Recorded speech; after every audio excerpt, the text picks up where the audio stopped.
My background before this company was nursing. That's me, look. And nearly 20 years in the NHS. My last job was managing the cardiology unit at Addenbrooke's Hospital in Cambridge, which is where I live. I had a fantastic career, but what I found was that the more senior I got, the more political it all became, and my bubble got burst. And at this time, it was a personal goal for us to have a family. And with the immense stress that I was under, I wasn't even managing to get pregnant, and it was really awful. The biological clock was ticking. So I walked away from my career just to concentrate on getting a family, and it took us a long time, 3 years after that, until we got our son, because we had masses of fertility problems all through. We had a big history of recurrent miscarriage, and it was heartbreaking. But eventually, if you click to the next slide, Emma, we got our baby boy. And he really is, he's our reason, he's our why. He's the thing that's made me seriously step out of my comfort zone to build a business with Forever Living, because this business has not come easy to me. But every time I looked at him, I'm doing it for him. So you've got to have a really strong reason why you're doing this business. So I stayed at home with our son for the first 5 years until he went to school. His name's Ronan. And then, as he was leading into school, I started to look for flexible work around the school gates, and I got really discouraged because it seemed you had to trade in a career to be with a family, or you had to trade in the family to have a career, and I'd already had a great career. I didn't want to go and just get any job to fit around the school gates. I wanted a challenge. I wanted to put my heart and soul into something. As I was bereaved, as our son was starting school, I missed him so much. So I built this business like it was my second baby, because I wasn't able to have any more children. So I came into the business through the gel drink, and here's my first message to you.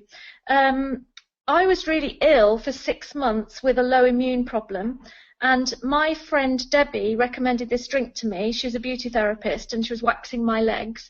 And she asked me how I was, and I shared all my health challenge. And she said, you need to be on this drink. And she got it for me. I was on it for 5 months, but within 6 weeks of being on this drink, my health was completely back on track. I was so impressed. I tried everything in that 6-month period, and this was the only thing that put my health back on track. I was just blown away. So I carried on taking the drink for 5 months, and then I did a Google search for part-time flexible work, and I came up with this website. I emailed this lady, and she rang me, and I went and met her in a hotel about half an hour away from me, and she showed me Forever Living, and halfway through the presentation, she showed me a picture of this drink.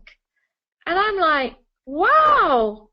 I'm already on that drink. She was shocked. She said, really? How'd you get that drink? I said, oh, my friend Debbie. She said, gosh. She said, has your friend Debbie shown you the business? And I went, no. She said, right, that's good. She said, so I can carry on. She said, because we've got an etiquette in the company. If you're already in somebody's care looking at the business, she said, I would immediately step back. But obviously she hasn't shown you, so we can carry on. And so I joined this lady, cold market, called Julie Buck, my sponsor. She's a fantastic woman. And I went back to get my legs waxed. I said to my friend Debbie, I've just joined your company. I'm so excited. And her face dropped. Because, you see, I didn't understand how the team thing worked. I just didn't understand that. So that's my big message to you. You've got to show everybody this business. You've got to talk to your customers about the business, because they'll join somebody else's team if you don't. So the next slide, please. So I was really excited when I joined Forever Living. I went to the business presentation 2 weeks after my one-to-one, because my sponsor didn't realise she could re-meet with me and take me through it quicker. She kept saying to me, no, there's not a meeting for 2 weeks. I said to her, I've got to wait 2 weeks for that second stage of info. She's like, yeah. That's how slow it was when I joined the business. And every day I thought about this business until that business presentation, and my sponsor never even contacted me between the one-to-one and the business presentation. I just turned up 2 weeks later. She recruited me at the business presentation, and at the end of that meeting, a big light went on at the end of the tunnel, cloud lifted over me, and I thought, this is it. This is it. I was so excited, because they said to me, the company works, the product works, all you've got to do is do the work. And I thought, is that all I've got to do? Because I was brought up to work hard, and I was working 70 hours a week in my NHS career. It never got me anywhere. So if all I've got to do is do the work, and I can do that part-time flexible around the school gates, I'm telling you, I was blown away. absolutely blown away. And so you can imagine the excitement. I got to supervisor in the first 8 weeks just on that excitement. I mean, the first 4 people I asked to look at the business joined my team just based on my excitement. And I got to supervisor and I thought, this is a breeze. This is a breeze. This is easy. Because they kept saying to me, you know, it's quite hard work. And I was thinking, this isn't hard work. This is easy. And I was now a supervisor. And my first success day, I was recognised as a supervisor. And I just thought, this is it. I'm going to go all the way here. Yeah. And then that's when all the challenges started hitting in. And I wasn't expecting these challenges, I can tell you. So the hard work that they talked about was a different kind of hard work. You see, it wasn't the physical hard work that I'd been used to. The hard work here was handling your emotions, and I wasn't ready for this. I'm telling you, I wasn't ready for it at all.